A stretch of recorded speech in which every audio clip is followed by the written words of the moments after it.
Welcome back, friends. Welcome back to the Corbett Report. Yes, James Corbett of CorbettReport.com, back from summer hiatus. Thank you for your patience during my holiday, and specifically, thank you to all of those CorbettReport.com members who participated in the Greek drama open thread that I left on the website just before I went away on vacation.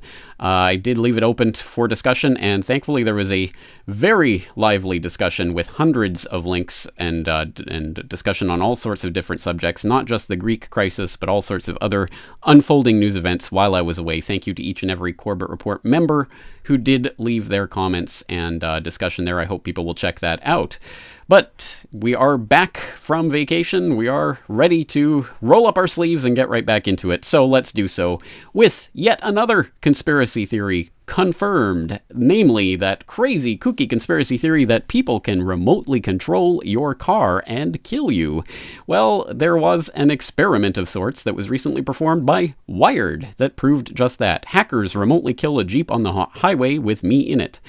This is a first-person account of just such an event that starts by saying, "I was driving 70 miles per hour on the edge of downtown St. Louis when the exploit began to take hold. Though I hadn't touched the dashboard, the vents in the Jeep Cherokee started blasting cold air at the maximum setting, chilling the sweat on my back through the in-seat climate control system. Next, the radio switched to the local hip-hop station and began blasting Ski Low at full volume.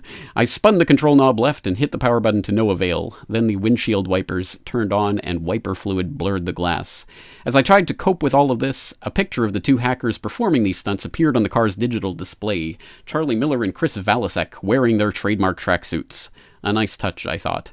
And this goes on to talk about how everything in this Jeep Cherokee was able to be exploited by these hackers, including its dashboard functions, steering, brakes, and transmission, and how ultimately this person was steered off the highway and into a ditch. So, there you go.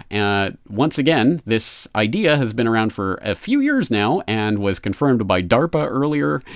There's a video of that going around. It's certainly been talked about in recent times, but here is a really mainstream report on the subject, and the interesting thing about this one, well, this was actually done in the past, but in the past it was done with the hackers literally physically wiring their laptop into the computer's dashboard control system, and being literally in the car while doing it. Well, this time they were able to do it from 10 miles away, wirelessly, by using the Jeep Cherokee's IP address. And if you didn't know that your car in this day and age comes with an IP address, well, welcome to the 21st century and the world of exploits and hacks. But don't worry, because the government is going to save us. Senators Ed Markey and Richard Blumenthal plan to introduce an automotive security bill. So the government is hard at work keeping you safe from those dastardly hackers.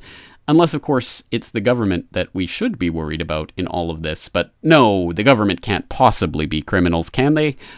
Of course they can. And of course this story should bring to mind, to attentive listeners' attention, the crashes of convenience, Michael Hastings. Of course, I did cover this back in episode 274 of the Corbett Report, talking about journalist Michael Hastings and his fiery death in his Mercedes-Benz. And at the time, it was certainly talked about the possibility that this was a hack of sorts that took over control of his car and steered him off the road. I discussed that possibility back in episode 274, but crazy, kooky conspiracy theory like that, well, not so crazy or kooky anymore. And, well, if we want to get even more grandiose, it's not just cars that are susceptible to this, of course. It's other forms of transportation, like airplanes. And so people might want to check out my report, How to Steal an Airplane from 9/11 to MH370, on this very topic, if they haven't done so before. But that's an even bigger fish to fry, as it were.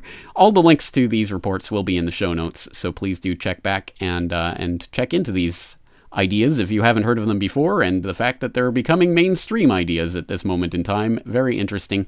Once again, James Corbett, CorbettReport.com. I'm back at the wheel, and so please do keep checking CorbettReport.com for regular updates, videos, interviews, articles, podcasts from here on in. Thank you again for your patience during my holiday. I'm looking forward to talking to you again very soon.